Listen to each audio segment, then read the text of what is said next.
Bam! All right, good morning, everybody. It's such a spooky day. Spooky ghosts. It's October 1st, which means that I am finally authorizing everybody to go right ahead and put your Halloween decorations up. It's okay to finally do that now, but don't you start doing that Christmas nonsense. I want to see them Christmas decorations up in October. Let us bask in the glory of fall for a little bit.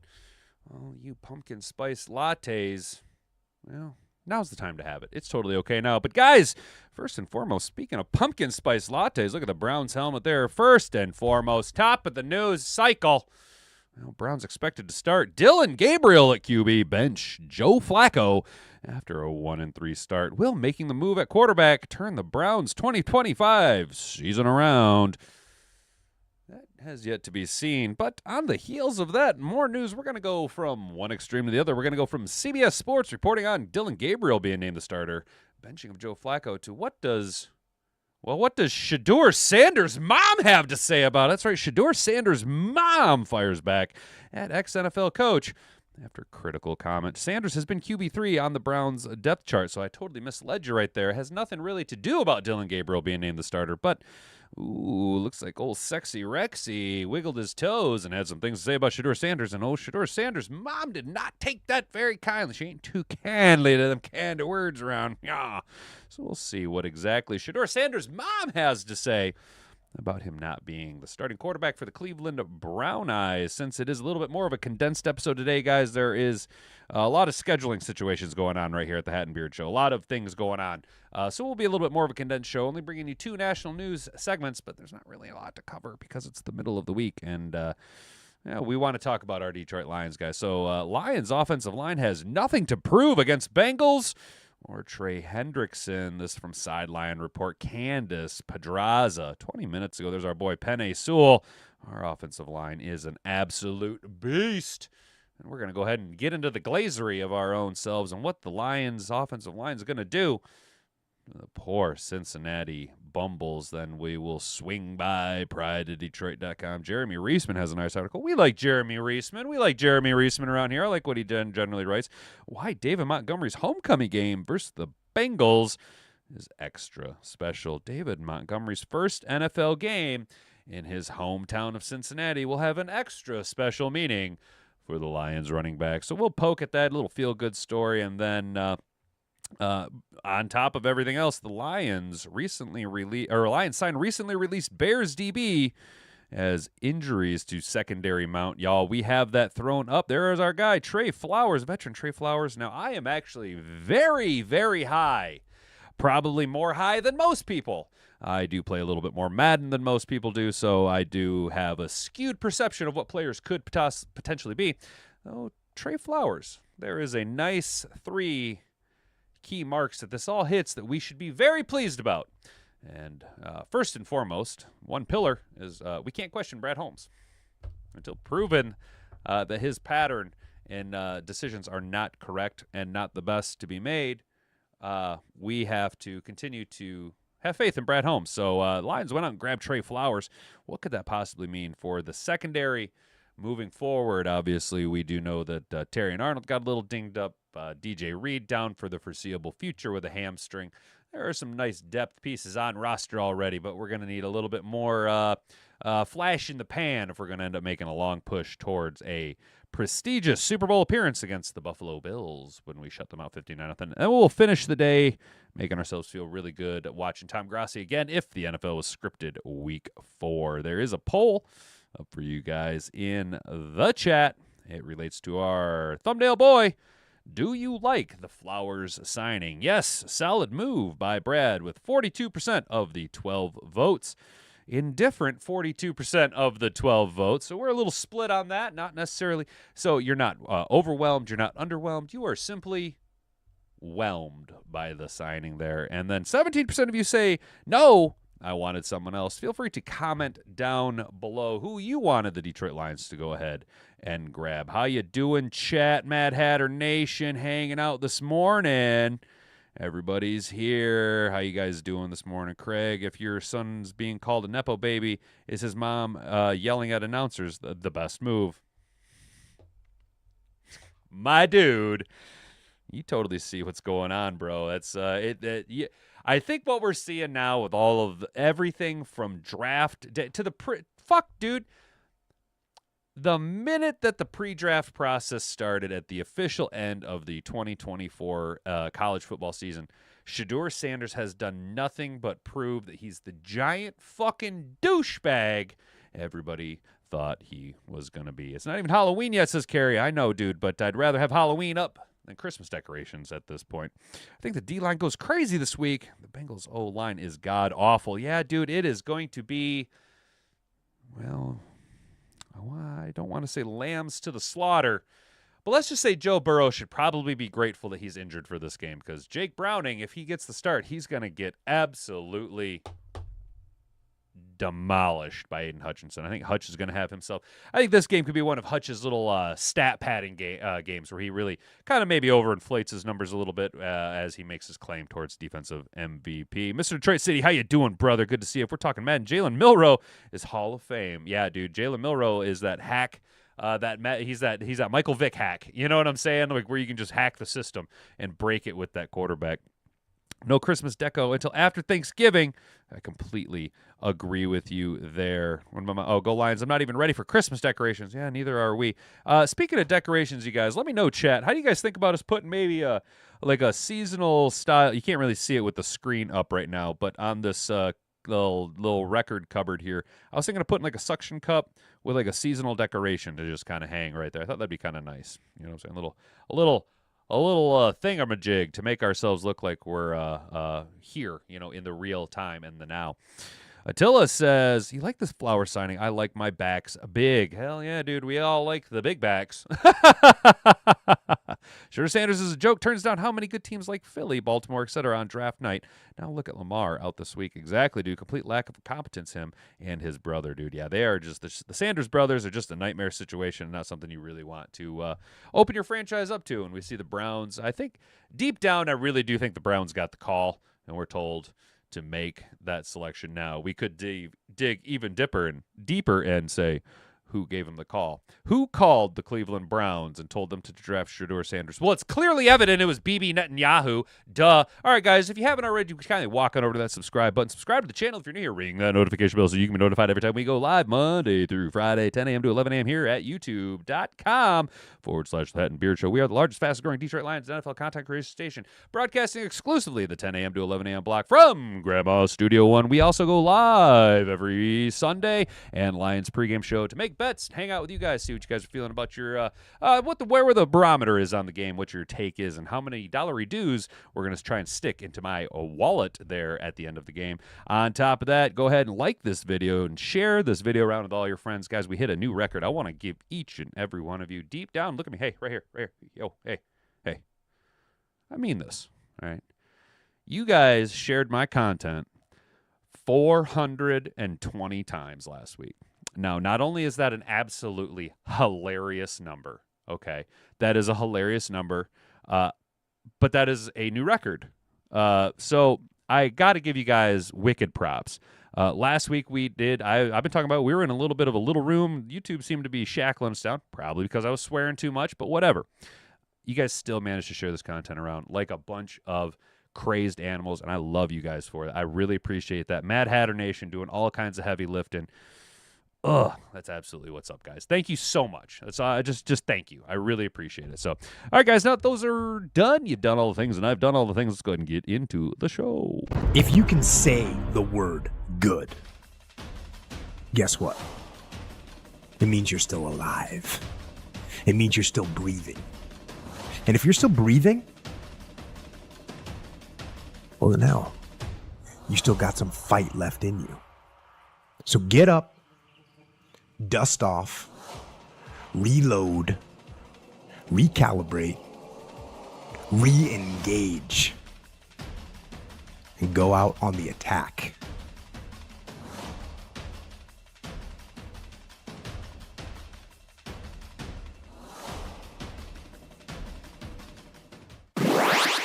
All right, guys.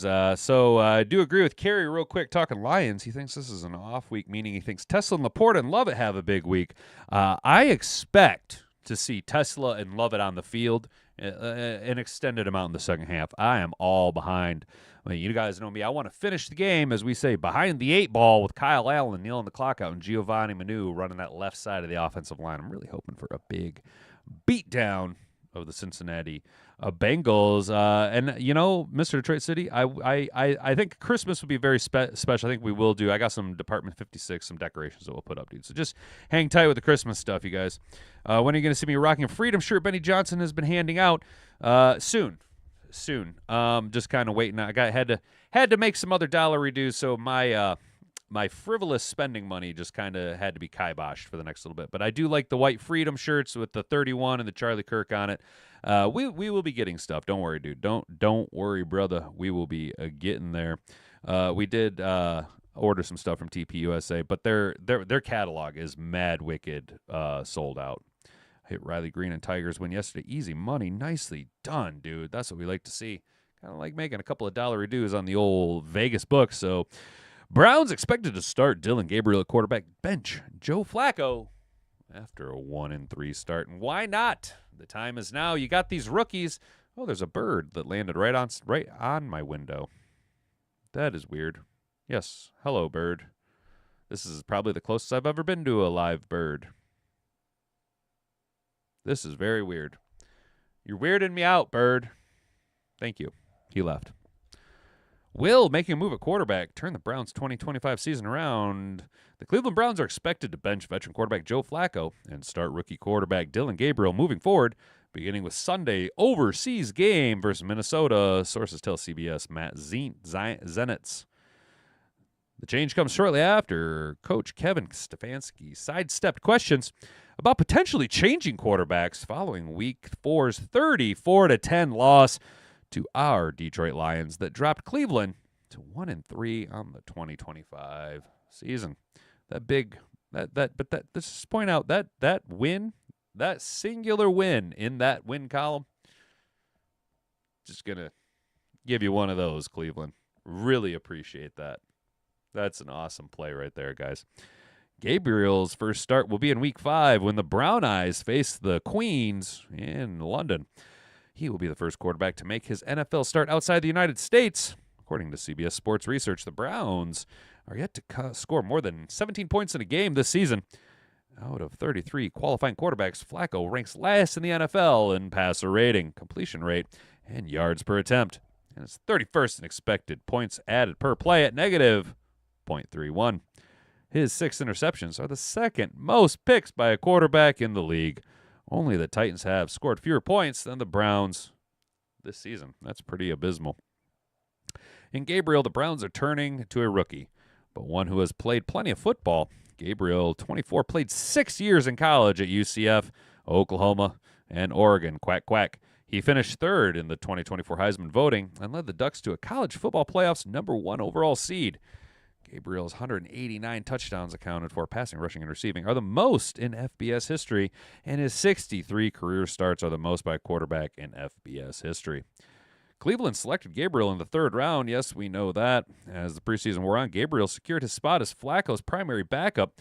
He completed 13 of 18 passes for 143 yards and an interception in preseason, Week 2 against the Eagles, and 12 of 19 passes for 129 yards and a touchdown in preseason Week 3 against the Rams. Gabriel has also relieved Flacco at the end of 2 blowout losses in the regular season. He completed all 3 of his passes for 19 yards and a touchdown in a 41-17 Week 2 loss to the Baltimore Ravens and had 1 incomplete pass against our beloved Detroit Lions. What can you expect from Dillon Gabriel? Gabriel, a lefty, has good, if not great, mobility for a quarterback, which will be helpful behind the Browns' blocking unit that ranks 30th in PFF's pass blocking grades. Here are some experts from Chris Taparapaso's scouting report. Gabriel has some of his strengths as he's patient in the pocket. It's his clearest strength on film. Likely the vast majority of quarterbacks in today's game who flee at the first indication of pressure or when their first read is covered. Gabriel, well, he'll stand just a little bit longer. He'll try and wait for that play to develop. That's something that you can't really expect out of young guys early on, so that is a major bonus for him. When he needs to operate outside the pocket, he has proven to be capable. Those designed rollouts, he demonstrates surprisingly velocity while throwing on the run with quality. That's another huge thing. It's, again, a lot of guys you see when they go on the run, and it's simply a structural standpoint, you lose because they're not able to set their feet and use their hips and really engage their entire posterior chain to really rocket that fucker down the field.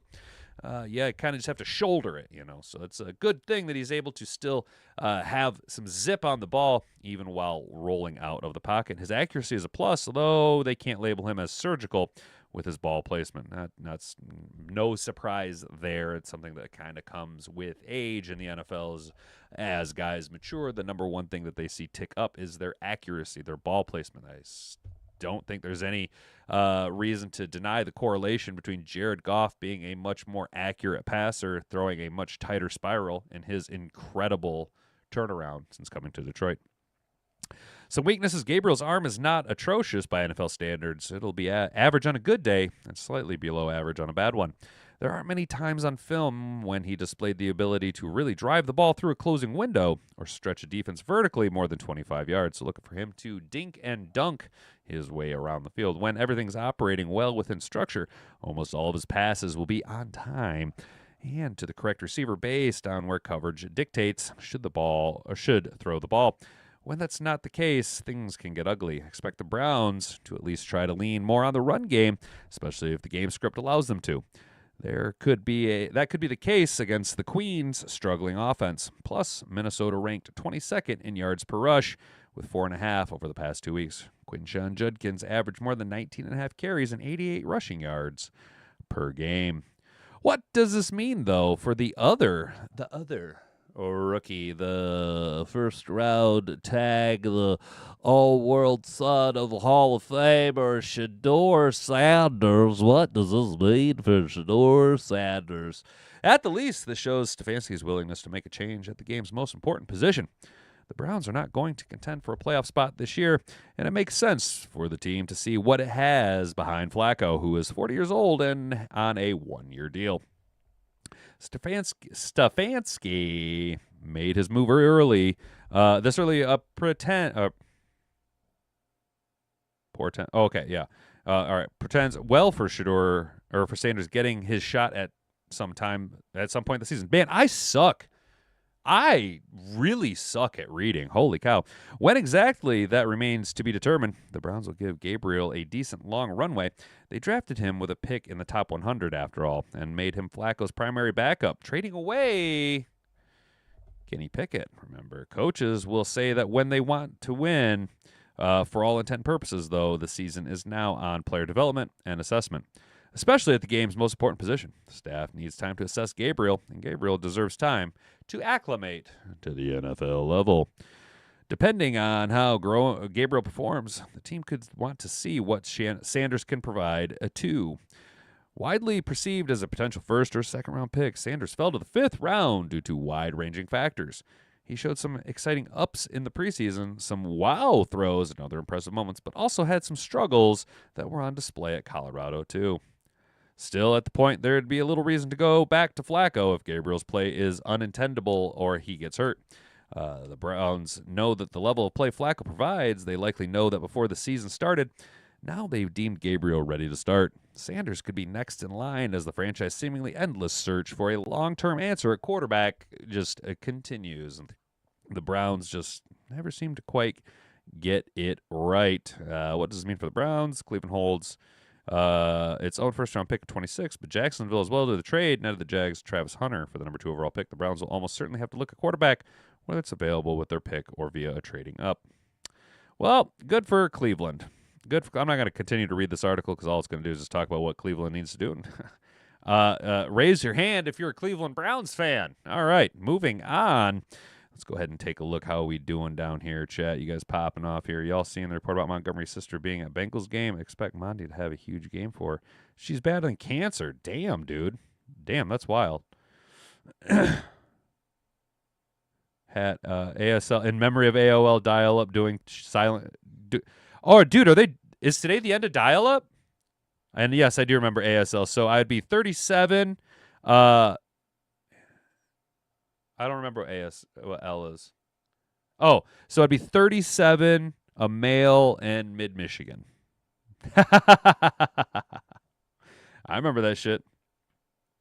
He moves in the pocket because he's going to be running for his life. Damn straight, Brent. Damn straight. Oh my gosh, Brandy. She's got the report on Montgomery's sister. She doesn't have cancer. She's paralyzed from a car accident. Damn. Oh, we're going Monty 2 touchdowns for sure. For sure. Monty 2 touchdowns Sunday. Lock it in, guys. Lock it in. So, what does crybaby, nepo baby, Mr. Shedeur Sanders' mom have to say about her precious little baby boy being talked not so positively about by Sexy Rexy? Let's get into it. The mother of Cleveland Browns quarterback Shedeur Sanders fired back at criticism he received from former NFL head coach Rex Ryan on Monday. Hang on one second.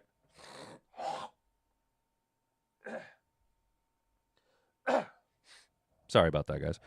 Ryan had some terse words for Sanders after the rookie said he was capable of playing better than some of the other starters in the league. However, and I do mean how and ever, Sanders has not moved up from the number 3 position on the depth chart and has not seen any action in any Browns games this season, despite Cleveland being 1-3.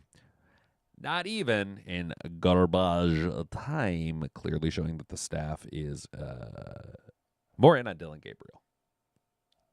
They took him for a reason over Shedeur Sanders. Why? Look at this terrible-ass picture. He just looks like you smell poop. You look like you smell poop. Doesn't he look like he just got a big old whiff of some poop? I mean, he's got shit on his lip. Will Levis. That's a Will Levis face right there. That's Will Levis' face right there. To young athletes and football fans, what is important, cancerous, envious energy looks like, she wrote in a post on her Instagram stories. This type of evil sickness goes way back. You can cut it with a knife, embedded in blood and bones, seeping through all through rotting wormholes it has. Well, I think we know where she's going with this. What and who does he really represent? Its family and peers should be embarrassed to know and let this on their platform. There's no room for this type in sports. Oh, there we go. The post has since been taken down. The former New York Jets head coach said on ESPN that he believed there was something missing from Sanders' conversation as the panelists debated over what head coach Kevin Stefanski should do at the position. The kid talks and he runs his mouth, like he said. I can be a starting quarterback with his arms crossed like this.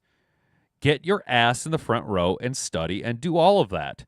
If I know, the whole league knows, Ryan said. Quit being an embarrassment that way. You've got the talent to be the quarterback.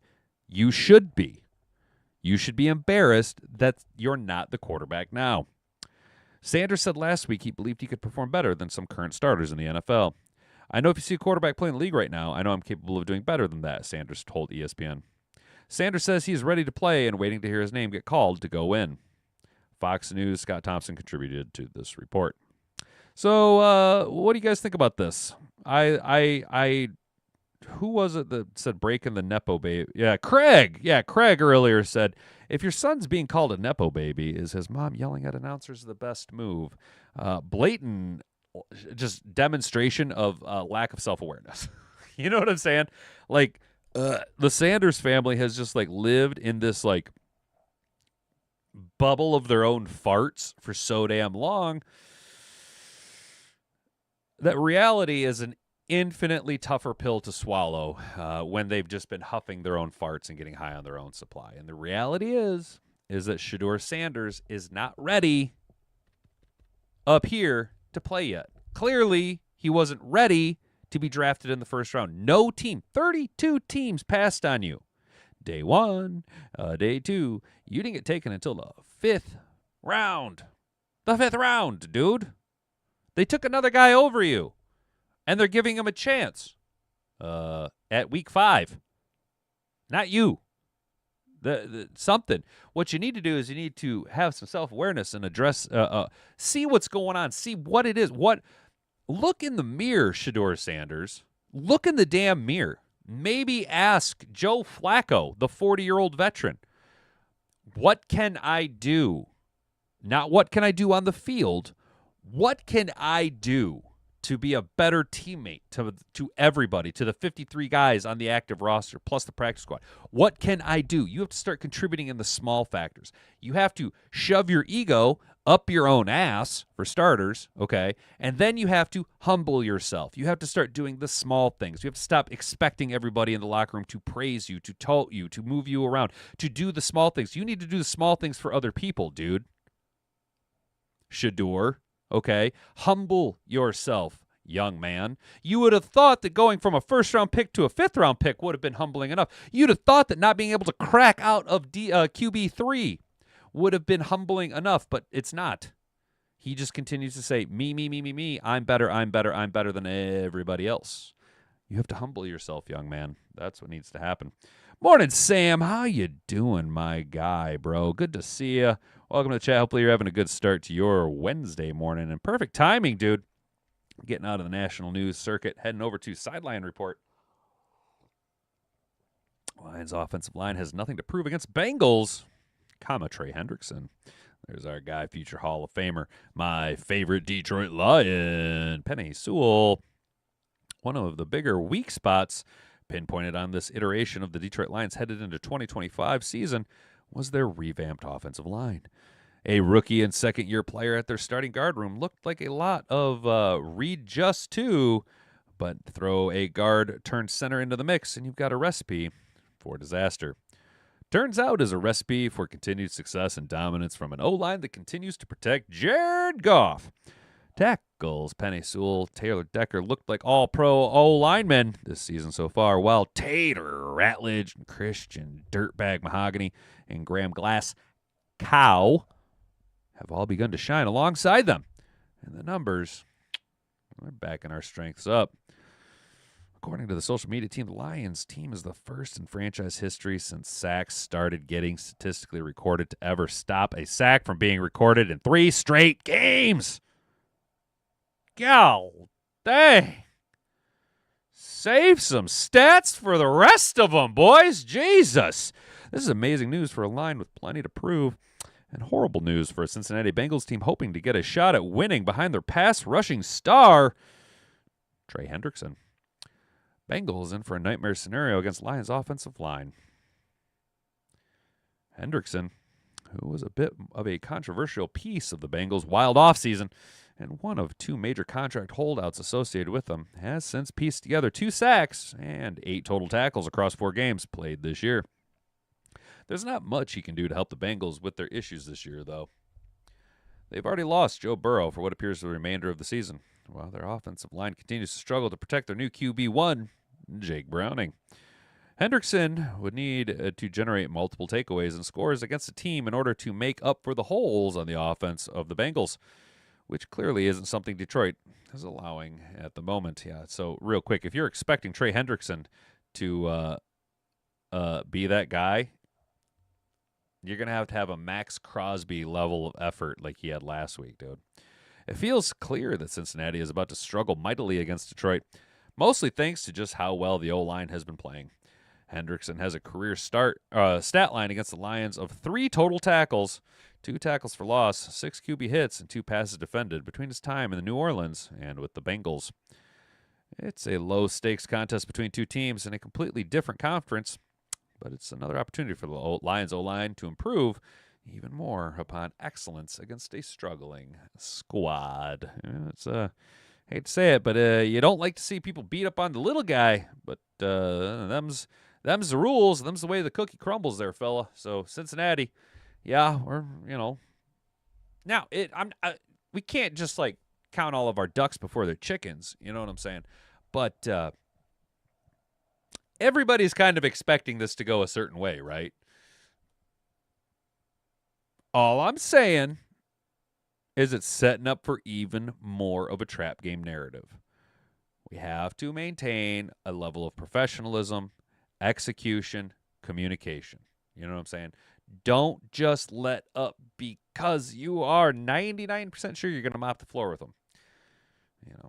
Just got to make sure that you do it before you start chalking it up as a W. The W is not a W until the W is in the W column. You know what I'm saying? All right, so guys, we talked a little David Montgomery. I have 4 complete snow villages, and I put it up. It's a sickness. Yes, she does have a lot of the villages and stuff. And I used to have an office in Saginaw Township and stayed in downtown Bay City. No shit, dude. That's what's up. So Attila, do you still live in Michigan, or are you out of here, dude? Are you out of here? Because I'd be out of here if I could. We're getting there. We'll get there eventually. Why David Montgomery's homecoming? Why David Montgomery's homecoming game versus the Bengals is extra special. David Montgomery's first NFL game in his hometown of Cincinnati will have extra special meaning to the Lions running back. Coming to us from Jeremy Reisman over at Pride of Detroit. I like Pride of Detroit, dude. They keep it clean. There's not a lot of bullshit. You know, you just kind of get right through it right to the meat, dude. Right to the meat. Detroit Lions running back David Montgomery has played in the NFL for over 6 seasons, appearing in 92 games and an additional 5 postseason contests. Yet, throughout it all, he has yet to play a single professional football game in his hometown of Cincinnati, Ohio. That is, really, the odds of that happening are insane. You would think that after 6 years by now, he would have had 1 game in Cincinnati. But them's the way the cookie crumbles, you know what I'm saying? On Sunday, when the Lions face off against the Cincinnati Bengals, he will finally accomplish that goal. This week he told Kay Adams just how much that moment will mean to him. Quote, I think it's just going to be a rush of emotions. I've never played in Cincinnati since leaving Cincinnati, which will be cool. Playing against the team that, when I grew up, that was the team, was like my team. I was a hometown kid. A bunch of my family members are coming. But this is much more of a homecoming for Montgomery. Here you go, Brandy. This will also be an emotional moment for Montgomery's family as his sister watches him in person for the first time since a horrible car accident left her paralyzed from the neck down. Damn, dude, she's full on paralyzed. Oh, damn. Oh, damn, dude, that really sucks. That really fucking sucks, dude. I think this is really special for me because my sister gets to come to the game, Montgomery said. Almost a year ago, maybe a year and a half, on Valentine's Day, my sister got into a really bad car accident. Now she's paralyzed from the neck down. She obviously can't move, but this will be the first game that my sister can actually see me play with her own eyes. So I'm super, super excited about that, and I'm just happy that she'll be able to be there.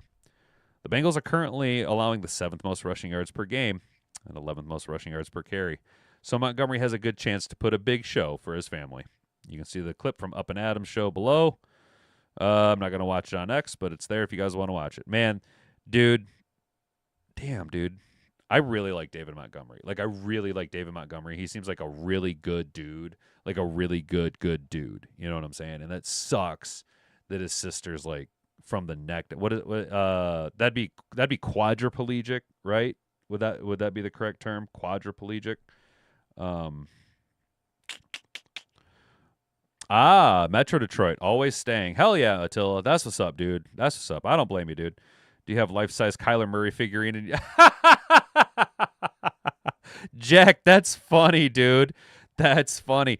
No, but sometimes Jack, real quick, sometimes during the offseason, Kyler Murray has you can hire him to come and be your elf on a shelf. You know what I'm saying?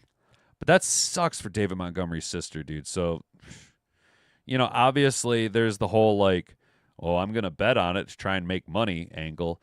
But, dude, I hope Monty fucking goes ham. I hope Monty just goes bananas, dude. Bananas! Go damn bananas! Hell yeah, dude. I hope he goes bananas on the Bengals, dude. Yeah. Fuck yeah, dude. I hope he goes off, dude. Fuck yeah, dude. Let's go. All right, guys, so let's get to the thumbnail. Man, not to bury the lead, right? So,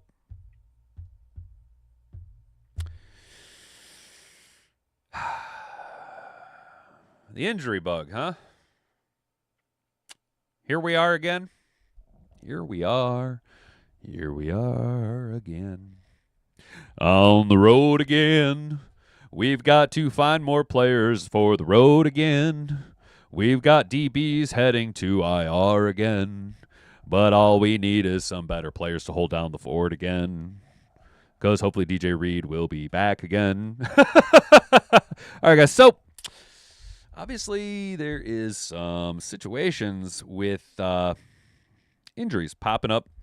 We all seen DJ Reed come up super lame, and I don't mean that in a negative way. I mean that in like he came up lame on a play because his hamstring decided to turn into a rubber band and pop. And then TA. Now, whatever you think of TA, obviously up and down, not so great start to the year. Good run tackler though. I'll give him credit. The dude is a good is a really good run tackler.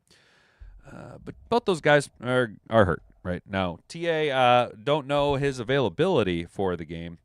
But clearly DJ Reed's going to be down, and we took a blow to the secondary early on in the training camp regular preseason where Enos the Penis Rakestraw,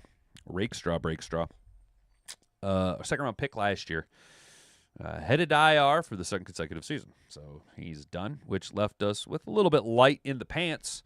We had obviously TA and DJ Reed, and then behind them would be your Rock Ya-Sin, your Amik Robertson, maybe a hybrid of Avonte Maddox in a pinch. In one game, we watched our top two corners bite the dust. You know what I'm saying? They're not going to be available for at least right now, and DJ Reed's going to be down for a little bit. So, obviously, we had to make a move, right? You can't just rely on Rock Ya-Sin and Amik Robertson. God damn it, what if something happens to those two guys, right? They have been relatively decent enough holding down the fort, especially Amik Robertson, kind of a fan favorite here in Detroit. But yesterday we talked about people that the Lions could maybe go after, former practice squad players that we had during training camp.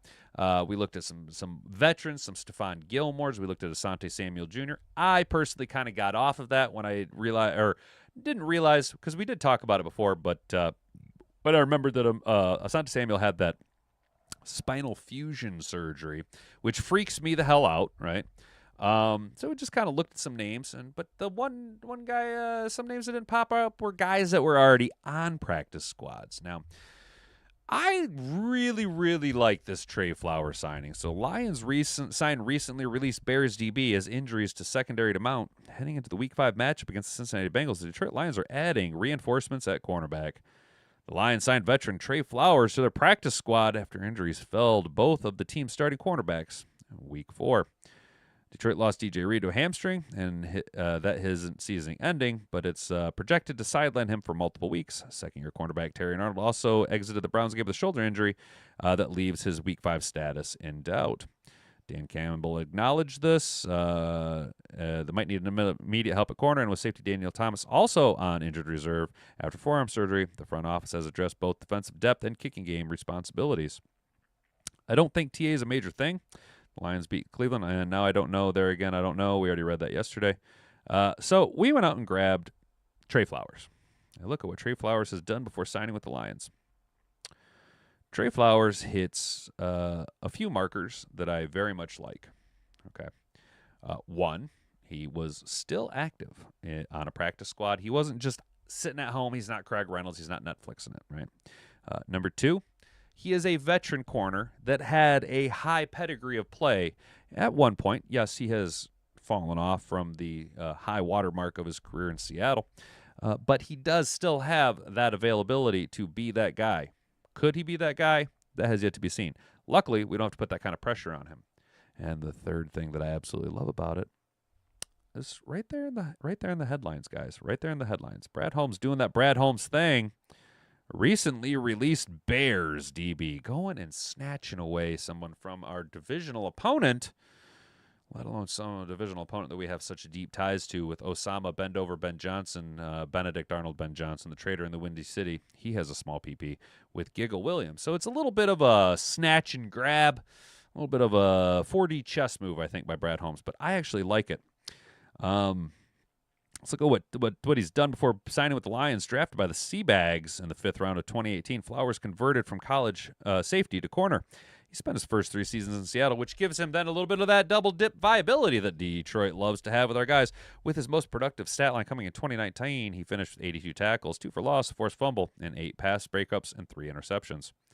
He was traded to the Bengals in 2021, where he carved out a solid role as a sub-package tight end eraser of sorts. Short stops in Atlanta, and Jacksonville, and Indy followed, where he contributed as depth to the secondary and on special teams. He landed with the Bears this offseason before getting released during the team's final roster cuts. Over his 8 years in the league, he's played 95 games, 44 of them were starts. At 6'3", 203 pounds, he's a big-bodied DB who should be able to contribute primarily on special teams if needed, but could also get a few defensive snaps as well. Flowers could be called up to the 53-man roster as soon as this weekend. Defensive coordinator Kelvin Shepard, who took over the unit in 2025, has stressed having matchup flexibility for his secondary. Flowers brings length, physical tackling, and experience playing in press/quarters that should help him get acclimated in Detroit. If Arnold can't go, Flowers will be an insurance policy behind Rock Ya-Sin and Amik Robertson. If Arnold plays, Flowers still offers value on special teams. Through 4 games, opponents have found chunk yardage against the Lions at the rate that stresses any secondary, and that was before Reed limped off and Arnold's shoulder tightened. The addition of Flowers doesn't solve the problem, but his addition buys Shepard and company more time to recalibrate before making a trade in haste. If Reed's timetable surpasses and Arnold shakes off his shoulder issue quickly, or timetable compresses, it's still nice to have a little insurance at cornerback, and Flowers gives the Lions just that. I also like that he was a college safety, so he's got that bigger build and a little bit of that Swiss Army knife play that we know Detroit likes to have in the toolbox ready for them to play with. What do you got going over here? Monty has to be a little mad about having 12 yards last week. He'll get a lot of carries, I believe. I think you're right, Jack. I'm starting to think maybe the Lions are going to go a 1-1. One game you're the lead, one game you're the lead. Next game you're the lead, next game you're the lead. You know what I'm saying? Because he was the lead back against Baltimore. You know, he was also more productive than Jahmyr Gibbs was on the whole. You know what I'm saying? But I think Monty's going to have himself a little bit of a. We'll just call it, I don't want it to sound negative, but we'll call it a rage game where he's just going to let it all out and just fucking go bananas on the Cincinnati Bumbles. Reed is one of your faves, Brandy. Yeah, I really like DJ Reed. I was really high on that signing. And so far, week 1, he struggled a little bit, but he was really turning the corner, man. He was really turning the corner. I was like, that interception, that sellout interception he had on Flacco, that's the type of play that we don't regularly see from our corners in Detroit. You know what I'm saying? That type of sell-out, all-effort play. I love to see it, and I was really seeing this uptick in production of him. I was like, there he is. There's our our CB1. There he goes. And then his hamstring popped, and I went, and there he goes. Bye. And it sucked. Gives him money to go off a few bombs to JMO for a comeback game. Sam, I think you're right, dude. I think you're going to see us go right back to that well just so that JMO can say, it's like getting the yips out. You know what I'm saying? He's just shaking it off. He's shaking it off because the player's going to play, and the hater's going to hate. God damn it, Taylor Swift. Yeah. All right, guys, keeping in line with the shortness of today's show, a little less articles. We're just going to kind of fly through it. Again, we got some scheduling situations going on here at Grandma Studio One, so we're trying to wrap things up. We're going to walk on over to our guy, Tom Grassi. You guys know Tom Grassi. We love Tom Grassi. Some of you guys might not like Tom Grassi, but I love Tom Grassi. And let me guess, Brandy, you've watched this one already? So this is If the NFL is Scripted Week 4. We pretty much watch Tom Grassi every week, guys. I think this is going to be kind of a thing where we just watch his videos together with y'all. You like this one? It's a good one then? Hell yeah, Brandy. Hell yeah, Brandy. I was hoping. I think the scripted videos are way funnier than the every fan's reaction to, or every team's reaction to. I really like the NFL was scripted. I think that's his best work. But yeah, I agree with you. They're all really funny. They're all really funny. It's just the narrative of the script with the script writer and the ref. And it's just, he's developed this cast and characters so well over the years. Flag. All right, guys, let's get into Tom Grassi. Mr. Detroit City, plug your ears so you don't have to listen to his nasally voice. Okay, good morning, everyone. Just wanted to quickly apologize for my behavior last week. Had a little bit too much to drink, but we are good to go now, and what is happening? Scriptwriter, we're here today because we care about you. Everything that you have all done has proven the exact opposite. So today we've gathered to talk about your drinking problem and why you drink. You all are the reason I drink. We just want to know why. You, definitely you. Before we begin, I'd be remiss if I didn't mention the man whose idea this was, my best friend, the Strouds.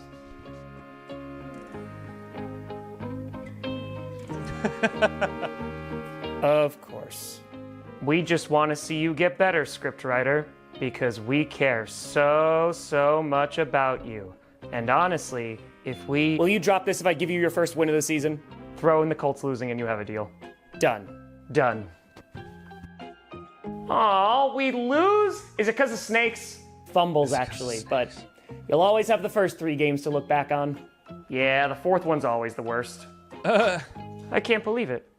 That the Strouds are not really your friend and are willing to sell you out. I can't believe that my best friend is full of so much emotion that he can't even stand here and watch you go through this.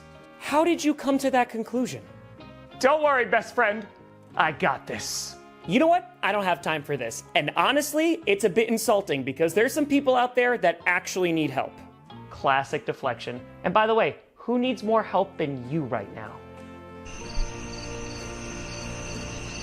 I'm done with this. Anyway, on to week 4. Okay, so I have an impact statement prepared. Keep it up and you're getting less than 100 passing yards this week. I have been personally impacted by the scriptwriter's actions, as well as my best friend, the Strouds. Okay, less than 100 rushing yards, too. The scriptwriter also makes me sad with his actions. Cam Ward has no touchdowns, less than 100 yards, and an interception. Oof. You can't hurt me. Brian Callahan's my coach. Final warning. If you don't stop, you don't score a single point this week. Oh, the bargaining phase. Hold on, I read about this too. You're thinking about grief. Have you seen my team? I got plenty of grief. It seems very clear that this is not what the scriptwriter needs. Thank you! Finally, someone with some logic in here. You know what? Bears win. Why, thank you very much. Of course. Happy to help. Anyway, on to week 4. As I was saying, it is very clear that the scriptwriter needs the Lord. What? Oh yeah, that's the higher power thing I read about. No, I don't need a higher... If I let you win because you block a game-winning field goal, will that make you happy? Throw in the Packers losing. No, tying. And you got yourself a deal. Done. What? Thank you. Eyes down here. Anyway. We have a lot to talk about this week, and quite frankly, I don't really remember a lot from last week, so you're going to have to fill me in on some things. Flag. I know there was a focus on blocked kicks last week, so I'm thinking for this week, why not more blocked kicks? Flag. Hey, I think the Chiefs are trying to get your attention. Wait, what did I do? It's freaking BS. Ref, you're okay with all that, right? Flag?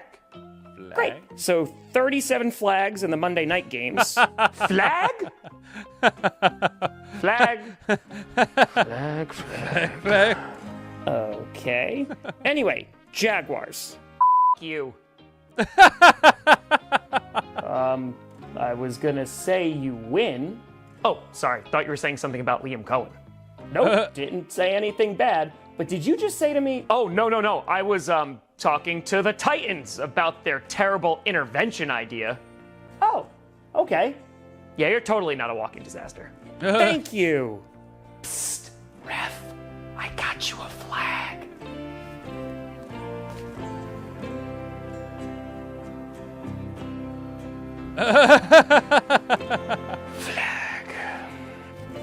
Flag. Can you two cut it out? Bengals, why do you feel the need to interrupt? I'm trying to get through the script. No, I was just trying to... You know what? I don't care. You lose. Oh, come on. I wasn't even doing any... Well, maybe next time you'll learn not to interrupt me. You lose 28-3. What? Not you. Okay. Okay, Eagles win because I threw up that cookie the Buccaneers made last week, but instead of not playing in the first half, they don't play well in the second half. No. This isn't right. No, it is. The Eagles have not played a full 4 quarters this season. I'm talking about our game. I don't know what to tell you. Joe Burrow's hurt. Jake Browning is terrible. He only has 125 yards. And yet, it's still more than my team. No. This can't be it. I can't do this for an entire season. Listen, Bengals, it's just not your year, okay? I mean, I've been there before. It sucks, but it is what it is. You just have to trust that the scriptwriter knows what they're doing. Thank you, Chargers. I appreciate that. Oh, by the way, for your game, you lose to a rookie QB in his first start, and Joe Alt gets hurt. This man is obviously not well, and he needs our help. Like an intervention. Or the Lord. All right, listen up. I'm fine, okay? I messed up last week. I get it. But I'm good now, okay? I am sorry. I mean, at what point did we stop forgiving people?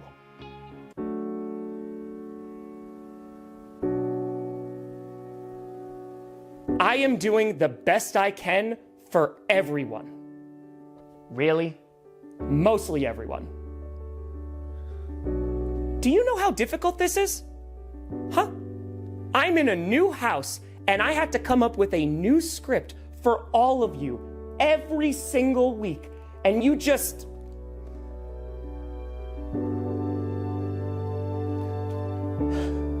I'm trying. Okay?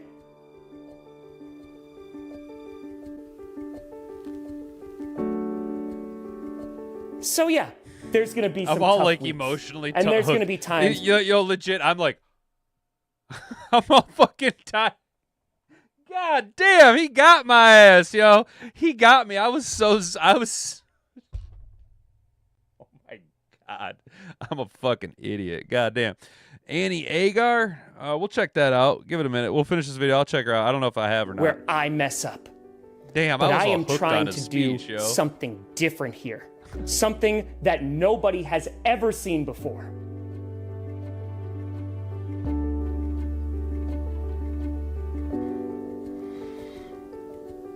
Okay.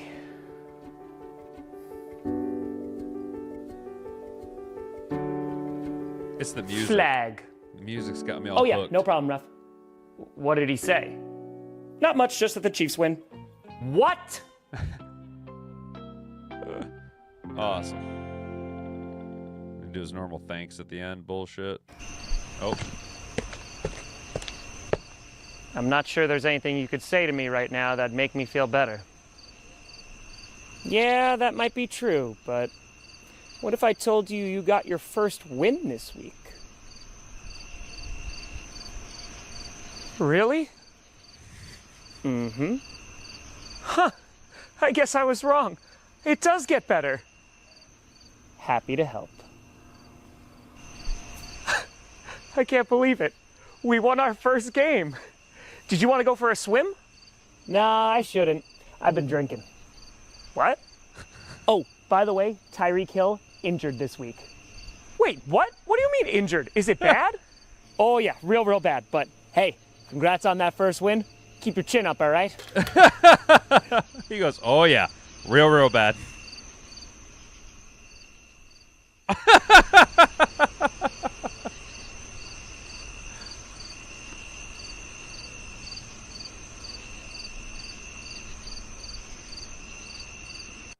He goes, oh yeah, real bad. So Annie, was it Agar? There you go. Who's Annie Agar? You know, I think I might have seen her before. Let me check out. Do I want to check out her channel or the offensive line with Annie Agar?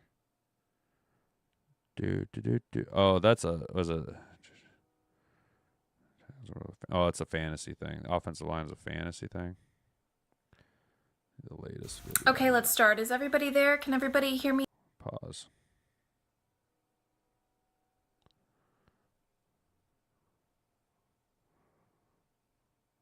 She hasn't done nothing new in a couple weeks though. You watch the latest video from week 4 channel. I don't see her have anything from week 4.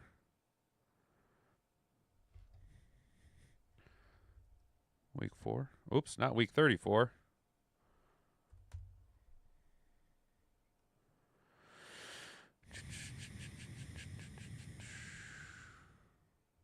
Oh, here you go. Oh, wait, no, that's from a year ago.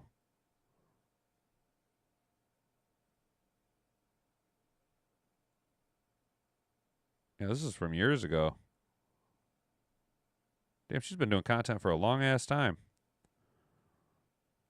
Yeah, we'll just try this one.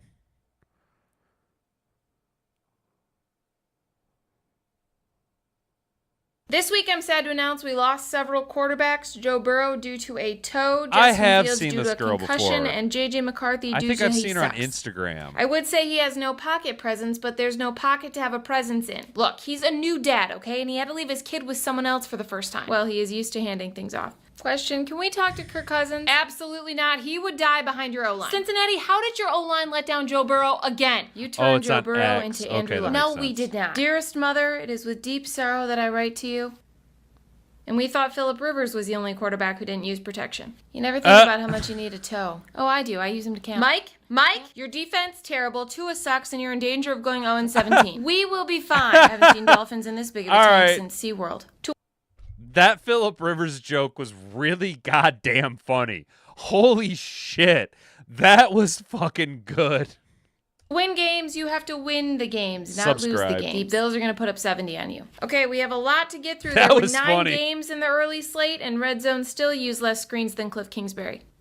Yeah, I'd just like to say real quick, as the best team in the league, your head's so big it wouldn't even fit in Romeo Dobbs' helmet. Big thank you to Jerry Jones. Your head so big it wouldn't fit in Romeo Dobbs' helmet. We could not have done it without. Yes, the Packers look so good, they're right on pace to lose to the 49ers in the NFC Championship game. Moving on, let's talk about... What was that? Guys, something green just landed in the end zone. Well, at least we know it's not the Jets. What is that? Guys, there's a dick on the field. There's also one on the sideline of every Dolphins game. This usually only happens during WNBA games, but everyone was confused when they saw Caleb Williams' nails. Okay, Chicago Ryan Poles drafted a... Damn, yo, this girl is funny, dude. This chick, she got jokes, dude. She's got jokes, dude. Damn. Top 10 tight end, 0 receptions, a second All round right, wide hang on, receiver. Hang on. See if I can. What the fuck is happening? What the fuck is happening?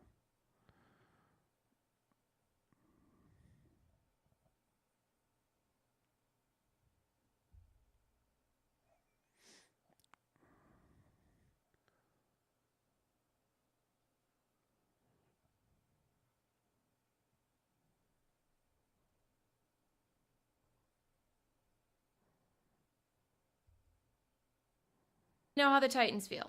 Well, this All week right, here we we spent go. hours watching a game and nobody won. At least we finally know how the Titans feel. I would say ties are the dumbest thing in the NFL, but Brian Callahan exists.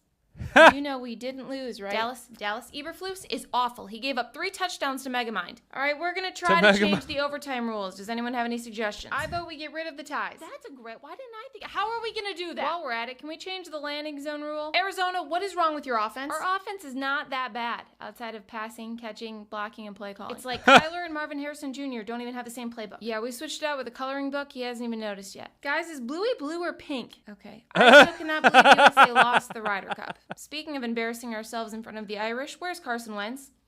Pittsburgh, how did the Dublin game go? Oh, it was great. Other than Skylar Thompson got jumped. He got what? Yeah, some little guy attacked him. He got beat up by a leprechaun last week. Well, so did the Falcons. Okay, Pittsburgh, get Mike in here. Mike, if you don't start going for it on 4th down, fine, we'll go for it, but it's going to be the worst play call you've ever seen. You're going to have to narrow that down. Which one? You two are the worst thing to happen to Ireland since the potato shortage. Ireland is so cool. You know, they call each other lad down there. Wish we had somebody by that name. LA. Start targeting Glad McConkey. Our O-line is severely injured. We lost Rashawn Slater and now Joe Alt. Even the Cowboys beat the Giants. I told you guys, having Zach Robinson coach from the sideline made all the difference. Guys, do you know Michael Penix Jr. is left-handed? I didn't know you could coach from different places. We would like to move Brian Callahan. Brian Callahan could coach from the other team's huddle and you'd still lose. Also, we announced Bad Bunny is performing the halftime show. Will Daffy be joining him? Mike, that's Bugs Bunny. I don't know any of his songs. Don't all his fans speak Spanish? Yes, there is a slight concern Bad Bunny's fans have never been anywhere near a Super Bowl, but neither has Lamar. Is he going to bring anyone out with him? There's some speculation he'll bring out Cardi B. We were worried that was a little too much ass for the viewers, but they watched the Ravens defense. Baltimore, where is Marlon Humphrey? He went to the Blue Med tent to record a podcast. Still 4-0. Philly, you had 23 yards in the second half and didn't complete a pass. I thought you fixed Kevin Petula. Well, we did. He was coaching with a pizza menu, so we switched that out. So what is wrong with him now? We are clearly the better team. Better offense, better defense, better O-line, better ingredients, better pizza, Papa John's. Wait a minute, that's not right. Okay, Philly, your offense is awful, your quarterback's under fire, and your wide receiver is cryptic tweeting. What does this even mean? No idea, but ask Jalen, he speaks fortune cookie. The one who fails and gets up is stronger than... Jalen, just shut up. What does this mean? It means he wants to be targeted more. Got it. 5-yard curl route. You are worse than Brian Johnson. Back on top of the North, and that is how you beat the Browns. Kevin, you have Quinshon Judkins. Why did you run a QB sneak twice with Joe Flacco? It is sneakier.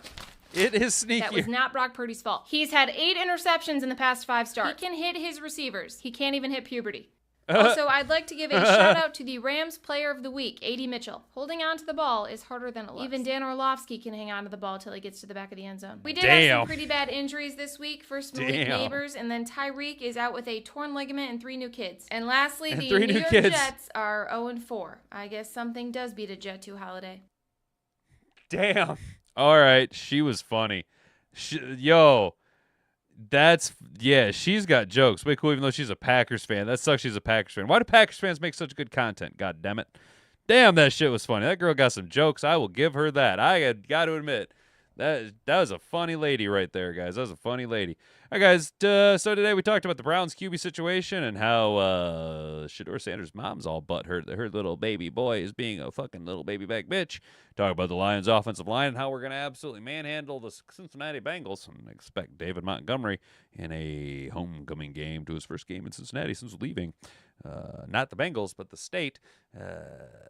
It's going to be a Monty day. It's going to be a Monty game, right? It's going to be a Monty monstrous game. Let's go, Monty. And then we talked about the thumbnail guy. The Lions signed recently released Bears DB. Just to add a little depth, though, I think it is a nice, smart move by the Detroit Lions. He's kind of a tweener guy with a veteran caliber, higher pedigree than most, not just some dude.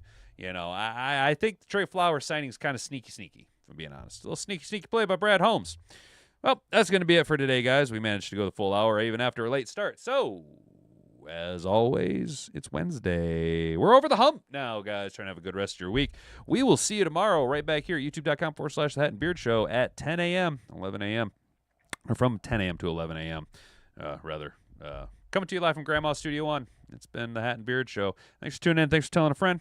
That's what we love about you. Stay out of trouble, guys. We will see you tomorrow. Until then, bonga bonga. Frig off.